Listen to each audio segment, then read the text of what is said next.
Okay, let's unpack this. Today we're diving deep into a truly pivotal, yet, often overlooked chapter of history.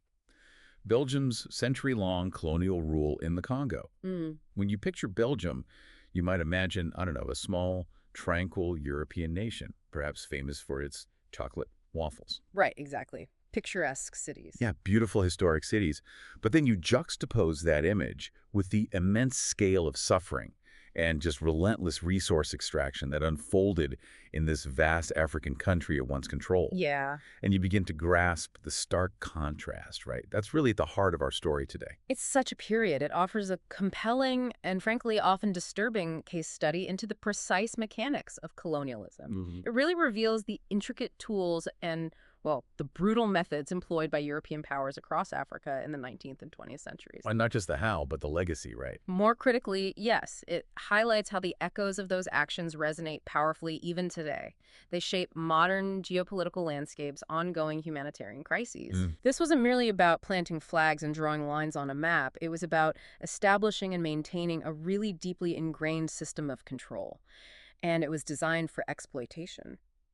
So our mission in this deep dive is to try and extract the crucial insights, maybe some surprising facts, and definitely the enduring impacts of this era. We want to help you understand not just what happened, but how it fundamentally reshaped an entire continent. Mm-hmm. We're going to explore this extraordinary feat. I mean, how did a relatively small European country manage to exert control over a territory nearly 80 times its size? It's mind-boggling when you put it like that. And crucially, what did that mean for the people in the land of Congo? It's a complex narrative full of ambition, exploitation, and a legacy that, well, it continues to unfold right now, demanding our attention and, critical analysis. Absolutely. So let's set the stage. Here's where the global context gets truly interesting. Imagine Europe in the mid-19th century, absolutely buzzing, right? The Industrial Revolution. Yeah, a whirlwind. Factories humming, steam engines chugging, new technologies popping up everywhere. It brought incredible innovation and wealth to Europe, sure, but it also fueled this massive, just insatiable hunger for raw material. Mm-hmm, precisely. European nations, many of them pretty resource poor themselves, they looked outward. They needed new sources of everything, rubber, minerals for manufacturing, new markets for their goods. Exactly. This profound economic imperative, driven by the demands of industrialization, it directly led to what became known as the infamous 1885 Berlin Conference. Sometimes called the Colonial Conference. That's right, the Colonial Conference. And this wasn't just some casual diplomatic chat, it was a watershed moment. It formally legitimized, really, the frantic scramble for an entire continent, changed African history forever. Okay, so to truly grasp the gravity, picture this room in Berlin. It's 1884. Otto von Bismarck, the German statesman, he's presiding. A formidable figure. Yeah. And you've got 15 European powers there. Austria, Hungary, Belgium, Denmark, France, Britain, Italy, the Netherlands, Portugal, Russia, Spain, Sweden and Norway, even the Ottoman Empire, Wow. all gathered to literally carve up Africa like a cake. Now, the U.S. was present, interestingly, but they didn't sign the final text. Important distinction. But their presence still signaled something. Right, global attention, maybe implicit acceptance.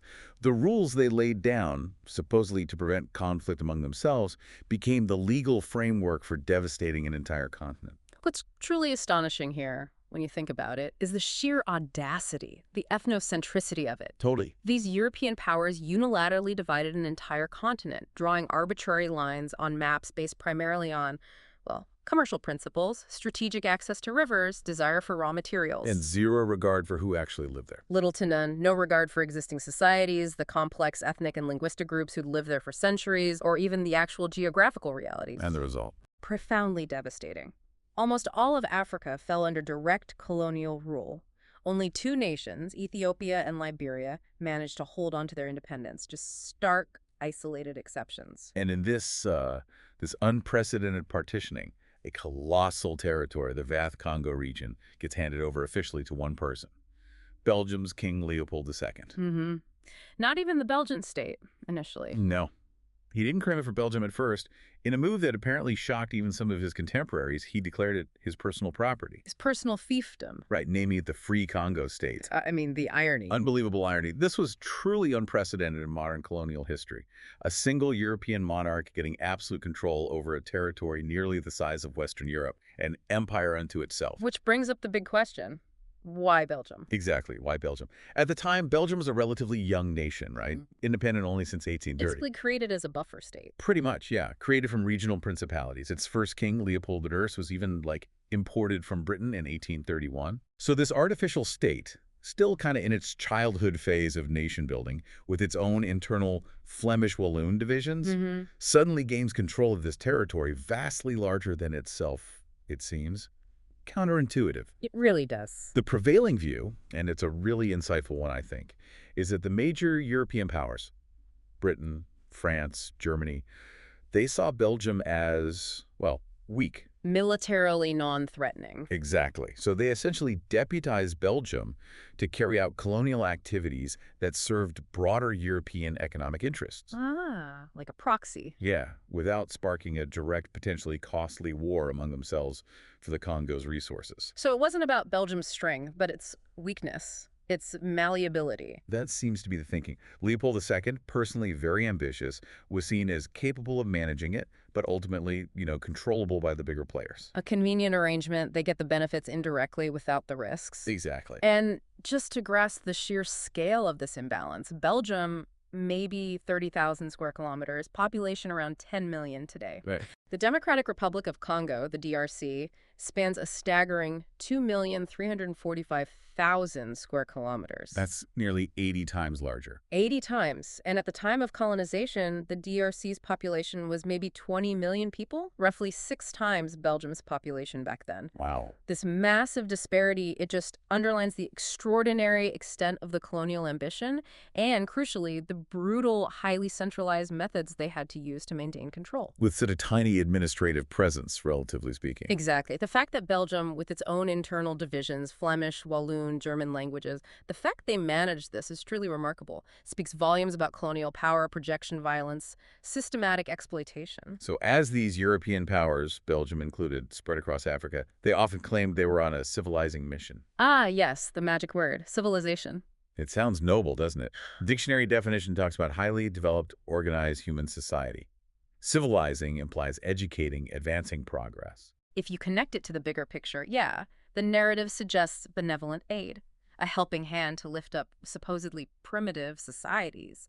But the overwhelming evidence from Belgium's administration in the Congo paints a starkly different picture, just completely different. It was a cover. Primarily a rhetorical cover, a carefully constructed facade to justify immense suffering, systematic resource extraction, the dehumanization of an entire people, powerful propaganda masking the real goal, Right. economic exploitation. We're going to dive into some specific examples now that really illustrate this hypocrisy, show how the reality on the ground was just worlds apart from the stated intentions.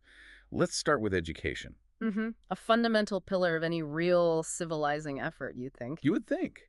And then we'll get into the stark income disparities that really reveal the economic agenda. These examples, taken together, show a deliberate policy not of elevation, but of subjugation, control. Okay, education. One of the most telling examples. For much of the colonial period, Congolese students were largely shut out of European schools in their own country. Access denied, basically. Severely restricted. It was only after 1950, just a decade before independence, that a very limited number were allowed in.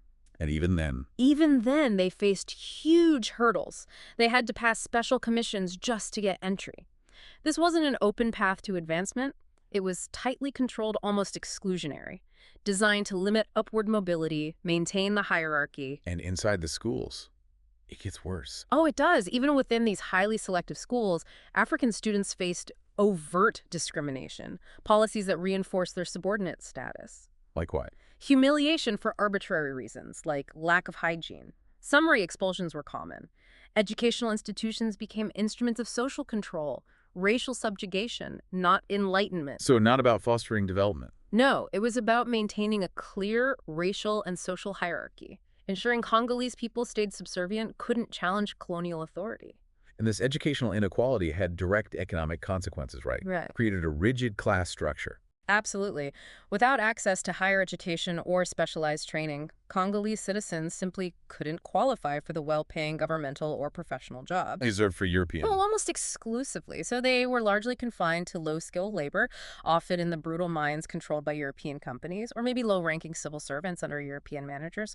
Opportunities were just severely limited by design, trapped them in poverty and dependence, served the colonial machine. Let's talk about the income gap, the sheer difference in earnings. It's staggering. It really is. In 1959, just before independence, a Congolese worker in Kinshasa, Leopoldville back then, might earn about $1 a day. Maybe. Maybe. If you were a rural worker in Congo, maybe 40 cents. And some workers in Kivu, late 50s, earning less than 2 cents a day. 2 cents. It's hard to even comprehend. So best case, maybe $25 a month. Barely subsistence. Barely. Now contrast that with Belgium's GDP per capita average economic output per person in 1950. It was 5,346 USD. Wow. The disparity is enormous. Engineered disparity. It meant Congolese people simply couldn't achieve anything remotely resembling civilized living conditions by any standard. It wasn't accidental. No, the colonial system deliberately created this highly imbalanced social and economic structure. Europeans held all the high-paying, high-status jobs, very few opportunities for locals. And to highlight this stark reality, 1960, eve of independence. Only 3 Congolese individuals held top-tier positions alongside thousands of Europeans in the entire colonial administration. 3. 3. It was the design function of the system. And then there's the social division aspect, how the Belgians actively engineered divisions. Ah, yes. This is fascinating and tragically impactful. They shrewdly leveraged pre-existing ethnic differences, particularly between the Tutsi and Hutu communities in the eastern regions. The divide and conquer strategy. Classic, cynical divide and conquer. They created a system of preferential treatment. The Tutsis, a minority in those areas, were granted superior status, given priority in state affairs, admin roles, access to resources, over the Hutu majority. To prevent unity. Precisely. To prevent a unified front emerging against colonial rule. Keep local populations focused on internal rivalries, not external oppression. And this created deep resentment, right? That lasted for decades. Deep, festering resentment. Before the Europeans arrived, historical records show no significant large-scale Tutsi-Hutu conflict like we saw later. Really? Yeah, but this artificial distinction imposed and then rigorously enforced by the Belgians, it planted these insidious seeds of animosity. Yeah, a century later. Tragically, those seeds blossomed into brutal, large-scale conflicts, even genocide, as the Hutu, after gaining power post-independence, sought horrific revenge on the Tutsis. Gosh, it's chilling. Such long-term consequences from short-term colonial policies. Devastating, echoing through generations, contributing to ongoing instability. A profoundly sorrowful example. Okay, so moving beyond the overt economic exploitation and social manipulation, the Belgians also used 2 incredibly powerful, subtler tools, language and religion. The soft power, so to speak. It's almost like, you said, formatting a hard drive before installing new software, fundamentally reshaping the underlying systems of society. That's a perceptive analogy. It's a classic colonial strategy. We saw the Spanish, French, British do similar things elsewhere. Right. The goal was to change the fundamental format of the African population's collective identity. Control the masses not just by force, but by reshaping their consciousness. And language. Language, as Samuel Huntington noted, is the very foundation of a society, a powerful social glue. Arguably stronger than even religion or race in shaping how communities work, communicate, build identity. And the Congo itself. Yeah. The linguistic diversity was just immense. Huge. A challenge and an opportunity for the Belgians. How many languages? We're talking 250 to 300 different languages Holy spoken cow. across this massive country. Wow. So no single dominant indigenous language. Exactly. No existing lingua franca that could easily unite people against them. And critically, you mentioned most didn't have a developed written form in the European sense. Almost none at the time of colonization. No established tradition of formal literature, structured education, science in local tongues. Not because the languages were primitive. Absolutely not.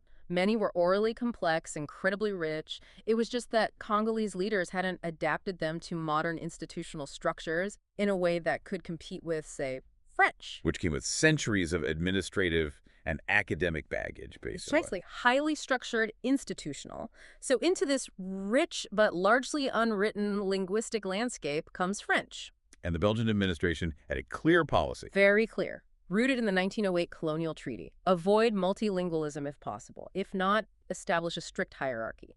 Local languages down here, French firmly at the top. The language of power. And progress and privilege. The strategy was unmistakable. French would dominate. And they aimed to create a local elite, loyal to Belgium. Exactly. Echoing what Lord Macaulay said about British India. Native in blood and color, but English in taste, in opinion, in morals, and in intellect. For the Belgians, it meant meticulously selecting children from upper social strata of local tribes, educating them exclusively in French, sometimes even sending a few to universities in Belgium. Cultivating intermediaries. Yes, people who would administer the colony, remain loyal, effectively become an extension of Belgian authority. And these French-educated individuals, they did become the crucial language bridge. They did. They became the country's emerging elite, used French to rise in administration, the press, education, diplomacy, business. Elevating French even further. Absolutely, to this undeniable language of prestige, which, in turn, systematically devalued indigenous languages. They began to erode. And with them, a wealth of cultural, intellectual richness, oral traditions, unique ways of seeing the world started to disappear, replaced by a colonial worldview. And this impact lasted beyond independence. Oh, absolutely. Even after independence in 1960, the very first decision on language policy by Prime Minister Casabahu was to declare French the official language. Despite having widely spoken national languages like Swahili. Yes. Swahili, Lingala, Kikongo, Kiluba were potential alternatives. But choosing one might have sparked rivalry among ethnic groups. So adopting French was seen as, well, neutral. A neutral but deeply colonial solution. Exactly. It maintained the existing power structures. Language continued to be divisive, even among the newly independent. And it went beyond just policy, right? Into identity itself, renaming cities. Oh, absolutely direct. Major cities carrying centuries of local history in their names, systematically renamed. Kinshasa became Leopoldville. After the king. Kisangani became Stanleyville. After the explorer. Lubumbashi became Elizabethville. And Mbandaka became Coquilhotville, a deliberate erasure of indigenous identity. And people's names, too. Yes, centuries-old African names, often with deep cultural, ancestral meaning, systematically replaced with Belgian Christian names. Joseph, Adolphe. Wow. It took until the 1970s, under Mobutu Sese Seko, for the country to actively re-Africanize its identity, changing the country's name to Zaire, restoring African names to cities. A reclaiming of identity. A powerful, symbolic reclaiming. But it showed how deep the colonial policies went, how much they sought to erase heritage. So this whole language strategy created a self-reinforcing loop. Definitely. Learn French for a good education, need education for a good job and status, achieve status, defend French, perpetuate its dominance. A cycle of dependency, cultural, intellectual, not just economic. Precisely, and the legacy is profound. Yeah. Remember that French minister asked about France's most valuable colonial inheritance in Africa? What did he say? Unequivocally, the French language. What? It wasn't just about communication, it was an acknowledgement that language became this prominent umbilical cord, connecting the former colony to the colonizer, influencing culture, education, trade, politics for generations, a tool for persistent influence, often a barrier between the elite and the majority. Okay, alongside language, the other pillar, religion. Just as Congo had hundreds of languages, it had a wealth of local religions, spiritual traditions, deeply interwoven with society. And the Belgians saw this as another area for intervention. Absolutely. Understood that controlling the spiritual landscape was key to controlling hearts and minds. Their main method. Missionaries. Primarily Catholic. Yes. While Protestant sects operated, the Belgian government strongly favored Catholic missions, gave them significant support, financial, logistical, land grants. Why? Aligned with Belgium's own heritage. Partly that, and it helped centralize religious influence under a system they could more easily manage. And the scale of this effort, you said, was huge. Immense. By 1960, 669 Catholic missions established across the country, staffed by around 6,000 European missionaries. 6,000. That's about a fifth of all Europeans in Congo, then. Roughly, Yeah. yes. Dedicated full-time to converting the local population, it was a massive coordinated effort, not just for spiritual salvation, but to reshape the entire spiritual, moral, social landscape, break down traditional beliefs that might foster resistance. And how do they connect with people? Various shrewd methods. They built extensive social facilities, schools, hospitals, churches, ostensibly civilizing and providing aid, but primarily serving religious objectives. Offering tangible benefits drew people in, especially the vulnerable, Focusing on women and children. particularly. Understanding their crucial role in cultural transmission, family influence, offering vocational training like needlework to win hearts and minds, penetrating the deepest levels of society. And the impact was undeniable. Changed perceptions. Undeniable. By accepting the Belgians' religion, Congolese people started seeing them not just as conquerors, but, bizarrely, as brothers and sisters. A powerful psychological shift. Huge. It dissolved some social barriers, made it much easier for colonizers to impose their will, control narratives, extract resources without unified spiritual resistance. And the numbers today reflect that. They really do. Christianity is the dominant religion in the DRC today, embraced by 80% of the population. A profound testament to the lasting imprint of this colonial tool. So, okay, we've seen that the civilizing mission was largely a facade. Language and religion were crucial, subtle tools for social control, reshaping identity. But what was the ultimate driver? Behind all the effort, the organization, the brutality, what was the real prize? The consensus among historians, economists, social scientists, it's crystal clear. The ultimate primary goal of European colonialism was satisfying the raw material needs of post-industrial revolution Europe. Plain and simple. Colonialism, at its heart, was an economic enterprise on a massive scale, acquiring resources and territory, fueling European factories and markets. And the DRC, a geological heaven. Absolutely, even today. Rich natural resources, cotton, rubber, ivory back then, below ground, vast mineral wealth, copper, gold, silver, cobalt, zinc, germanium, cadmium, tin. The potential for extraction was, and is, enormous, made it a huge target. And rubber. That stands out as particularly brutal. Tragic and brutal. Late 19th century, invention of the automobile, skyrocketing demand for rubber tires. And Congo became a key source. A key source. An economic bonanza for Belgium. And King Leopold II, viewing the land and people as just instruments for his personal wealth, effectively ordered his agents to squeeze the last drop of rubber from the rainforests. And the methods. Horrific. Unspeakable. Production skyrocketed 80 tons in 1890 to 6,000 tons just 10 years later.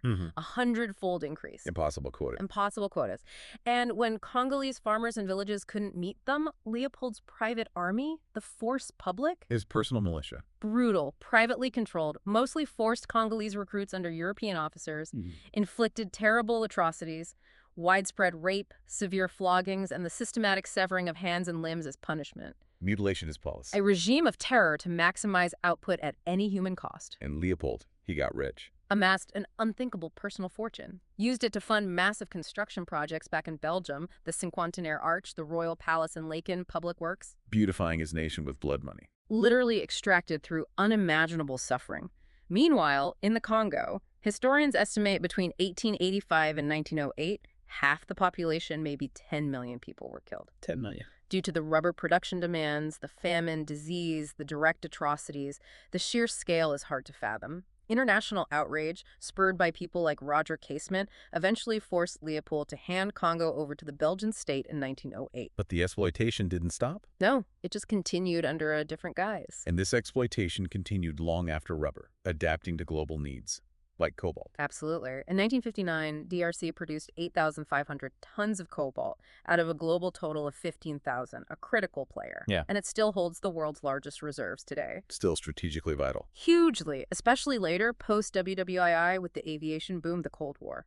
Cobalt became critical for jet fighters, missiles, military tech. Giving the DRC immense strategic value. Immense. Its rich deposits, mainly in Katanga, ensured leaders like Mobutu Sese Seko, despite being a corrupt dictator, consistently got support from the U.S. and other Western powers. Access to minerals trumped democracy. Consistently. Prioritizing economic and strategic interests above all else. A clear pattern. And to get all these resources out, they built infrastructure. Railways. Huge investments in infrastructure. Railways, especially, were symbols of colonialism, extending their reach deep into the interior. As Henry Morton Stanley, the architect of Congo colonialism, chillingly put it, without a railway, the Congo would be worth nothing. Explicitly about the economics. Totally. So the Belgians built thousands of kilometers of roads and railways, not to connect Congolese communities or boost internal trade. No, to connect the mines to the coast. Exactly. Connect key points, especially mining regions like Katanga, directly to ports for efficient resource transport to Europe. Built with local labor, under harsh conditions. Low-wage local labor, often under coercive, brutal conditions. Forced labor, essentially. As one source says, almost all of these projects were built to increase the income of King Leopold and his supporters and were used for the exploitation of Africans. By the 1930s, over 4,000 kilometers of transport routes, a vast network solely for extraction. And even at independence in 1960, the focus on resources was clear in the new government structure. Very revealing. Out of 25 ministries, 3 were dedicated specifically to economic affairs: economy, mines and energy, and land. A significant chunk. Suggests an underlying concern, almost preoccupation, with controlling the nation's resources. Reflects the continued importance of these assets, a legacy of the colonial past. And astonishingly, during the post-independence chaos and looting, the resource infrastructure remained largely intact. That's what's truly remarkable. Mines, processing facilities, railways to ports, largely spared. While people lost lives, homes, other sectors were destroyed, the economic backbone survived. Suggesting protection. It strongly indicates European powers took specific, often covert, measures to protect these facilities, safeguarding their investments, ensuring continued access even as politics shifted. Deliberate. Not accidental. And this pattern of resource control continues, often illicitly. UN expert panels in 2002-2003 found DRC political and military leaders involved in mineral smuggling. Perpetuating the cycle. And alarmingly, implicated 85% of international companies, including giants, in the plunder of Congo's resources. A direct, unbroken line from colonial exploitation to modern illicit activities keeps the cycle of poverty and conflict going. Okay, so we've traced direct colonial rule. Then comes World War II, a massive shakeup. A cataclysm fundamentally reshaped global power. The U.S. and Soviet Union emerge as superpowers, While old European colonial powers waned. dramatically. Britain, France, Germany, Italy, exhausted by war, facing rising anti-colonial sentiment, their influence diminished significantly. And this shifted the landscape of colonialism itself. Fundamentally, decisions at the 1945 San Francisco Conference, the UN Charter talking about trusteeship, self-determination, began reshaping international views, eroding colonialism's legitimacy. So by the late 50s, early 60s, a new approach, giving independence. Yes, African colonies got their independence remarkably quickly. Not purely benevolent, though. A strategic recalculation by former colonial powers. Under pressure. Under pressure from superpowers, anti-colonial movements, they realized direct rule wasn't sustainable, but influence could still be maintained. So the term colonialism faded, but the drive to control resources didn't. Absolutely not. New methods were needed, especially as Africa became a new Cold War battleground, a proxy struggle between Soviet-aligned forces and Western-backed anti-communists. Rules change, stakes remain the same. Precisely. The fundamental objective: gain preferential access to resources of weaker nations. Constant. So when Congo became independent, Western powers saw opportunities, exploiting divisions. Quickly saw its mineral wealth, and tragically, the ethnic differences the Belgians helped sow as ways to weaken nationalist leaders like Patrice Lumumba, especially in resource-rich Katanga. Lumumba threatened Western interests. Advocated for genuine economic independence, national control over resources, a direct threat. So destabilizing control from the shadows? Calculated move. And once Lumumba was gone and Mobutu took over, Western powers backed him. Swiftly. U.S., Belgium included, even though he was a known dictator, corrupt human rights abuser. By access. Calculated, cynical move. Ensure continued, unfettered access to Congo's strategic assets, natural resources. Gave the West a crucial Cold War advantage over the Soviets. Economic and strategic interests trumped everything else. And Mobutu played along. Willing partner. Let Western nations use Congolese military bases, training areas, logistics to support anti-communist guerrillas elsewhere, like Angola. And in return, His lust for power and wealth was appeased, got immense financial aid, political backing, maintained his authoritarian rule for decades while resources flowed outwards. so independence became a tool for indirect control. Exactly. Yeah. Allowed West to distance from internal problems, still get the benefits. And this new phase, neocolonialism. That's the term many scholars use. Not direct political rule, creating economic dependence through more subtle means. Like international organizations, corporations, NGOs. Yes. Seemingly neutral bodies like the Commonwealth or the activities of huge multinational corporations, even NGOs, shaping economies and policies from outside. So grant independence, avoid responsibility, Yeah. but keep control of the economic lifelines. A clever, adaptable strategy through debt conditions, trade agreements, corporate leverage, maintain control. The mechanisms changed, the appearance changed, but the core dynamic of resource flow and influence persisted, just cloaked in a new guise. And the legacy of all this, colonial history, neocolonialism, profoundly visible, tragically undeniable in the DRC today. The human cost, after a century of this. Heartbreaking, an ongoing tragedy rooted directly in this history. The numbers. Staggering. International Rescue Committee, between 98 and 2007 alone, estimated 5.4 million people died in DRC due to conflict. 5.4 million. Largely fueled by proxy wars over resources, lingering ethnic divisions exacerbated by colonialism. Between 96 and 2004, reports of 36,000 women raped, likely a severe underestimate. Horrifying. As recently as 2010, maybe 45,000 people dying each month from war or famine, consequences of a collapsed state, corruption, persistent external interference. So the colonial period left this bitter, poisoned inheritance. Deep-seated problems. Independence wasn't a gift. It came with a heavy, enduring price the Congolese people are still paying. And while classic colonialism is history, the inclination to control resources, influence others, that remains. Strong and pervasive as ever. Today it manifests as complex economic dependency, orchestrated through sophisticated networks, international orgs, multinational corporations, more veiled maybe, but no less impactful. So instead of direct extraction, private companies continue the flow. Yes. Often legitimized through complex finance, legal agreements, lobbying. International organizations, global financial bodies provide a framework, legitimizing what's still essentially resource transfer from the resource-rich but unstable to the industrialized powerful. And those subtle tools, like language, they've evolved too. More pervasive, deeply embedded. Language, a primary colonial tool, still critically important. Erosion of local languages means loss of cultural, intellectual wealth. Potential assimilation of entire peoples, stripping identity, memory, heritage. We see echoes today in integration policies, mass media. Absolutely. Europe's policies towards immigrants often prioritize learning European languages. Mass media, internet amplify this, like schools did colonially, contributes to the decline of native languages among younger generations globally. It's about cultural integration, dominance. And it has practical consequences. Can do. Like students categorized early in schools based on language fluency, limiting opportunities, deliberate policy promoting assimilation, ensuring long-term linguistic cultural dominance. And the role of missionaries?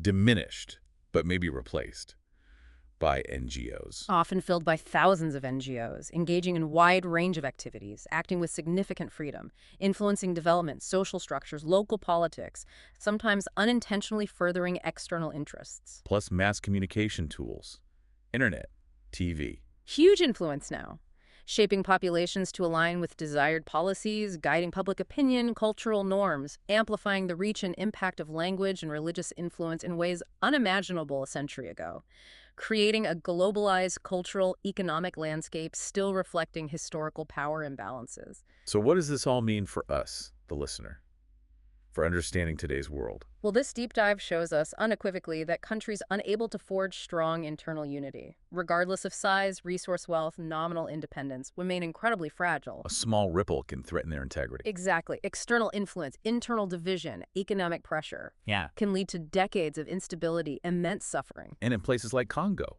where diversity could have been a strength. Tragically exploited, weaponized, diversity became a tool against them by outside powers. It just profoundly underscores that building genuine national unity, celebrating diverse identities rather than letting them be fractured, it's paramount for stability, prosperity, true sovereignty. That civilizing mission, which brought poverty, brutality, hostility, should be a profound lesson. A cautionary one, absolutely. We need to be critically aware of how noble terms like democracy, freedom can still be deployed today as pretexts to plunder nations, seize resources, perpetuate suffering, often cloaked in intentions mirroring the colonial past. Which brings us to a difficult question. Very important one. When we hear these grand narratives today about intervention, humanitarian aid, economic development in resource-rich nations, How do we, as informed global citizens, discern genuine benevolent intent from the continuation of these age-old patterns of exploitation, just cloaked in new language, new methods, new actors? What stands out to you from this deep dive into Belgium's colonial legacy in the Congo? And that's our deep dive into Belgium's complex, often tragic, colonial period in the Congo. A pivotal, yet frequently misunderstood, piece of history that continues to profoundly shape the present. Understanding these historical dynamics, it really helps us critically analyze current global events and the narratives that often come with them. Gives a much deeper understanding of the world we live in. Thank you for joining us on this journey of discovery and insight. The story of Congo, from its rubber and cobalt right through to its modern-day challenges, it forces us to consider. Is independence ever truly granted as some kind of static gift? Or is it always, in some form, something that must be continuously claimed, defended, and protected against evolving forms of external influence and exploitation?